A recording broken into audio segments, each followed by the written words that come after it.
I have a couple thoughts. First and foremost, I think there's a lot of Democrats who are sort of thrilled for the payback. I think a lot of Democrats feel like, President Trump got a real pass with most of his criminal exposure disappearing.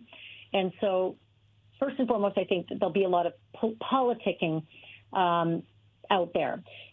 Secondly, I think that if you look at the actual crimes that we're discussing, and I've been listening to some of your guests as well talking about the J6 tweet by Trump as well, there's no comparison. Let's just be frank about the law and the crime and mens rea. Mens rea is an important term here. It's your guiltiness. It's your guilty conscience in whatever crime you commit.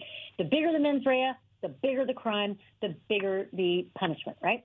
So if you're looking at Hunter's crimes, he filled out a gun form incorrectly, and he was late paying his taxes. He paid them, and he paid interest, and he paid penalties, and most of it was because of his addiction, right? This is what the case was mostly discussed when they were talking about pleas. If you're talking about the J6 folks who either are adjudicated or still in the process, those crimes are violent. They're seditious conspiracy, assault on law enforcement, disorderly conduct, unlawful entry, weapons offenses, trespass, disrupting Congress, theft, making threats. I mean, they're not even in the same, city of the ballpark. They're very different charges. So people should not be politicking about pardoning J6 offenders versus pardoning someone like Hunter Biden, and not just Hunter, anybody like Hunter Biden. So in the respect, when we're talking just straight up crimes,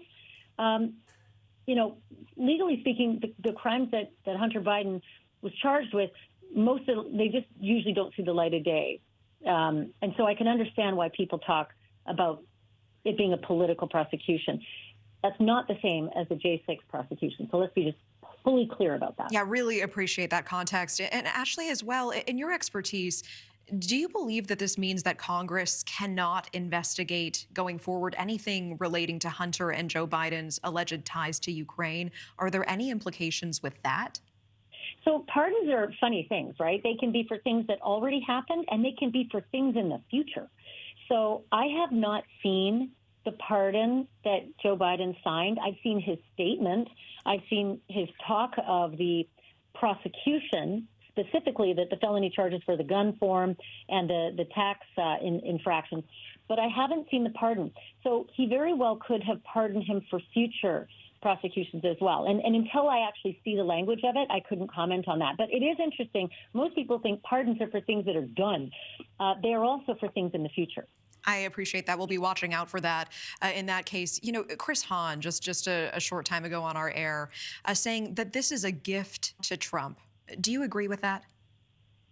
Well, I don't really know. I mean, I know that President Trump typically likes to talk about things in the past a lot, even though he might be, forging ahead with a new agenda, new people, new everything.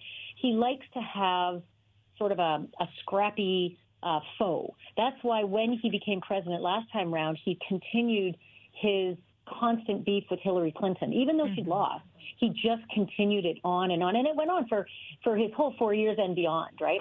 So I wouldn't expect that President Trump will let the sleeping dog lie. I don't think that he will. I think that he will continue to use Hunter and Joe Biden as a foe, whether that's right or wrong. I like to just talk about legal things, not political things. But people were pretty upset about Nixon's pardon, too. Yeah. And Mills Hayes just bringing to us a moment ago, as we're looking at all these posts on X, that hashtag good for Joe is trending right now. Do you think Americans will embrace this as a father protecting his son? Are Democrats likely banking on that? Half of them. Yeah. I mean, honest to God, we're at that stage now where it doesn't even matter if it's a father, a son, a brother. I mean, Bill Clinton pardoned his brother going out on cocaine, and I think there was distribution charges. I have to go way back, but and I think people were pretty upset about that controversy. It's all about politics when it comes to politicians.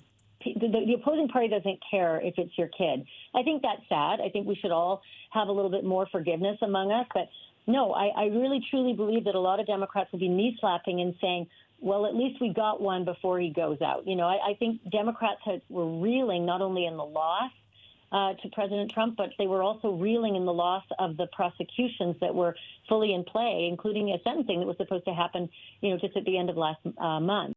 Thanks for watching. Go to joinnn.com to find News Nation on your screen. And don't forget to click the red subscribe button below to get more of News Nation's fact-driven, unbiased coverage.